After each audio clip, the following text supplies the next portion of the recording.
Welcome to gkquestions.info। आज हम आपके लिए लेके आए हैं स्टैटिक जनरल नॉलेज जो कि सभी एग्जाम्स के लिए यूजफुल होगा, जिसका टेक्स्ट वर्जन और पीडीएफ विद अदर क्विजेस आपको हमारी वेबसाइट gkquestions.info पर मिल जाएगी, जिसका लिंक डिस्क्रिप्शन बॉक्स में गिवन है। सो आज का लेक्चर स्टार्ट करते हैं with UP GK question part 10। इसके बाकी पार्ट्स आपको आई बटन पर मिल जाएंगे और इस वीडियो के एंड में भी आपको इसके बाकी पार्ट्स मिल जाएंगे। तो आज का लेक्चर स्टार्ट करते हैं with our first question. Pilibhit forest area, हमें पीलीभीत वन क्षेत्र के बारे में सही उत्तर बताना है। हमारे ऑप्शन है, पहला ऑप्शन है 46वां रिजर्व टाइगर रिजर्व, 14वां टाइगर रिजर्व, 22वां टाइगर रिजर्व, 20वां टाइगर रिजर्व। हमें बताना है कि जो पीलीभीत वन क्षेत्र है वो कौन से वा टाइगर रिजर्व है, और हमारा सही उत्तर है 46 टाइगर रिजर्व। अगर हम इस टाइगर रिजर्व की बात करें तो इसे 2014 में as a tiger reserve notify किया गया था, यानी कि इसे 2014 में टाइगर रिजर्व की मान्यता प्राप्त हुई थी। अगर हम पीलीभीत फॉरेस्ट रिजर्व की बात करें, फॉरेस्ट एरिया की बात करें, तो ये जो है पीलीभीत जो है वो कम से कम 800 किलोमीटर स्क्वायर एरिया जो है, फॉरेस्ट एरिया जो है कवर करता है, 800 किलोमीटर स्क्वायर। इसके अलावा जो पीलीभीत फॉरेस्ट रिजर्व है, मतलब जो टाइगर रिजर्व है पीलीभीत का, उसको जो फर्स्ट इंटरनेशनल अवार्ड दिया गया था TX2, इसको फर्स्ट इंटरनेशनल अवार्ड दिया गया था। किस लिए? क्योंकि यहाँ पर एक पर्टिकुलर टाइम में जो टाइगर्स की संख्या थी वो डबल कर दी गई थी, यानी कि उनको बचाया भी गया और उनकी संख्या भी डबल करी गई। इसलिए पीलीभीत टाइगर रिजर्व को TX2 फर्स्ट इंटरनेशनल अवार्ड से सम्मानित भी किया गया था। और इसका जो हमारा पीलीभीत है उसके यहाँ पर हमें पता है कि हम इंटरनेशनल बॉर्डर शेयर करते हैं नेपाल से। यहाँ पर इंडिया है। जो पीलीभीत है उसका जो नॉर्दर्न ईस्टर्न पार्ट है, वो जो बॉर्डर शेयर हो रहा है वो यहाँ पर एक रिवर है जिसका नाम है शारदा। ये एक नेचुरल बाउंड्री यहाँ पे बना रही है इंडिया और नेपाल के बीच में। नॉर्दर्न ईस्ट जो है हमारा पार्ट है, उस पर ये जो शारदा रिवर है वो एक नेचुरल बाउंड्री क्रिएट करती है।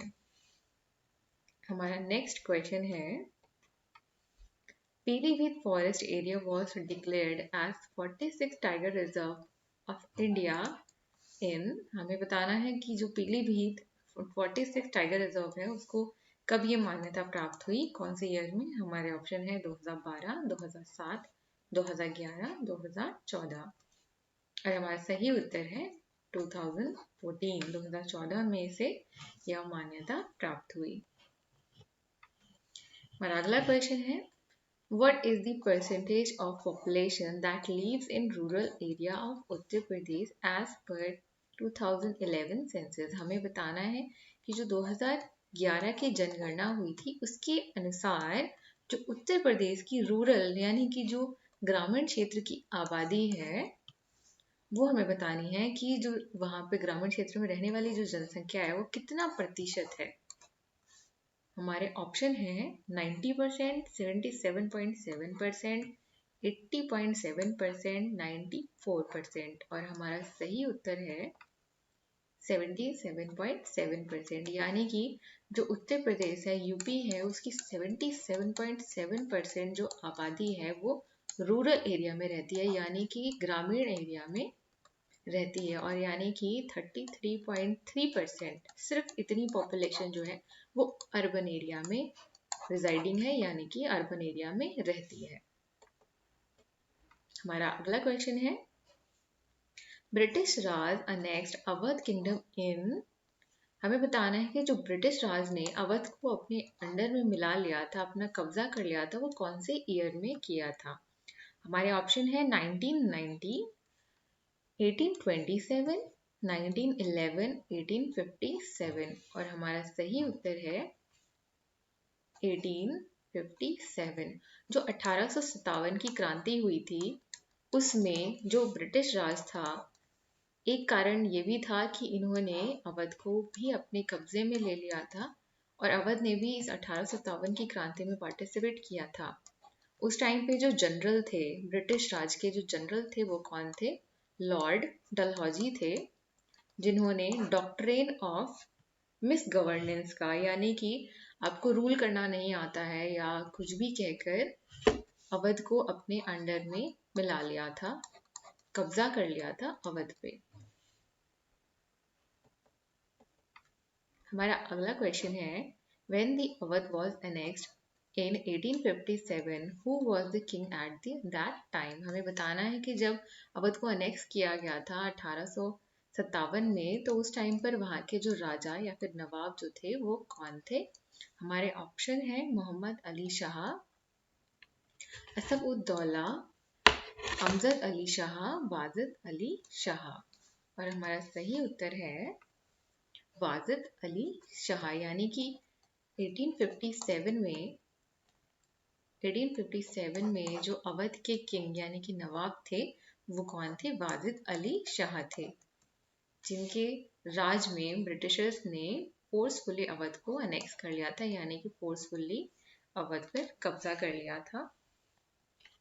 और जो हमारे वाजिद अली शाह थे उन्होंने कब से कब तक रूल किया था? इन्होंने सिर्फ 9 वर्ष यहाँ पर, यानी कि 9 साल ही अवध पर रूल किया था। इनका जो किंगडम था, इनका जो राज था वो 1847 से 1857 तक था।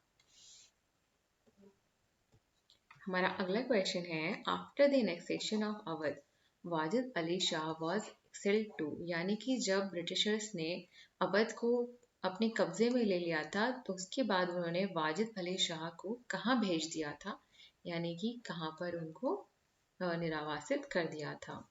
तो हमारे ऑप्शन है, पहला ऑप्शन है रंगून, मद्रास, कैलकटा, लाहौर। और हमारा सही उत्तर है कैलकटा, यानी कि कलकत्ता में इनको भेज दिया गया था ब्रिटिशर्स द्वारा।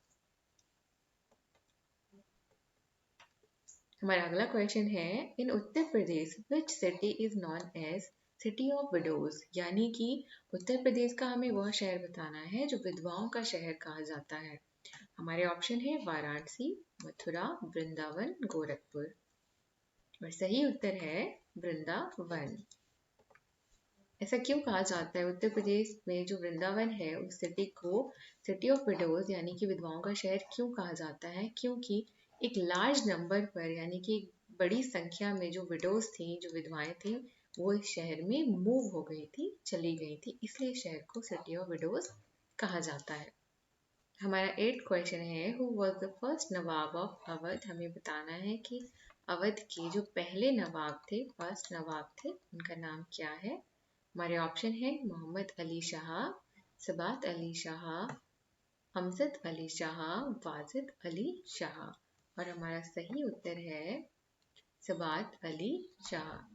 जो सबात अली शाह थे उन्होंने कब से कब तक रूल किया था? इनका जो रूल था 1722 से 1739 तक था। इस बीच इन्होंने काफी कुछ अचीव किया। इन्होंने अपने फादर, इनके पिता जो थे, उनका नाम था मोहम्मद नासिर, उनके साथ मिलके इन्होंने औरंगजेब को ज्वाइन किया था। एम्परर जो था, मुगल एम्परर औरंगजेब जो था, उनकी आर्मी को ज्वाइन किया था अगेंस्ट मराठा। मराठा के अगेंस्ट इन्होंने औरंगजेब की आर्मी ज्वाइन की थी। उसके बाद औरंगजेब ने, एम्परर ने इनको एक खिताब दिया था, खान बहादुर। खान बहादुर का इनको खिताब दिया गया था। इन्होंने डेक्कन में मराठाओं के अगेंस्ट लड़ा था, तब इनको ये खिताब एम्परर ने दिया था।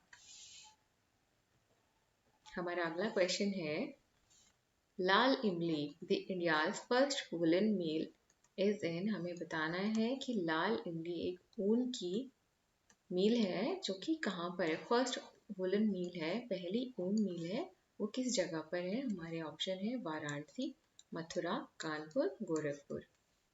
और हमारा सही उत्तर है कानपुर। तो लाल इमली है इंडिया की पहली वूलन मिल है, यानी कि ऊन की मिल है, वो उत्तर प्रदेश में कानपुर सिटी में है। आज का लास्ट क्वेश्चन है, who established the first woolen mill of India, लाल इमली इन कानपुर। हमें बताना है कि जो लाल इमली मिल है कानपुर में है, वो किसने स्टैब्लिश की थी।